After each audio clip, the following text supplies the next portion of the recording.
How to cancel Sephora order. Hey everyone, welcome back to our channel. In this video I will guide you on how you can cancel your Sephora order, so make sure to watch the video till the end.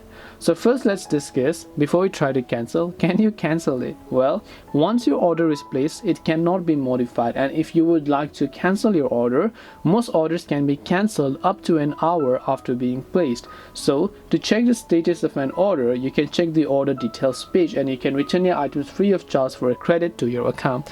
Now if your order is still cancelable, and if you're lucky, what you can do is go to sephora.com, tap on your name from the bottom, and here you'll find orders tab. Just go to this orders tab over here. Once you go to this orders tab, you should be able to see a list of orders that you have, and if it is cancelable, you will be able to find the cancel option most likely within an hour if you've done so. Hope this video helped you as to how you can cancel your Sephora order. If you have got any more questions, queries or doubts, feel free to also leave them down below. Thank you very much for watching till the end of this tutorial, and see you soon in our next video.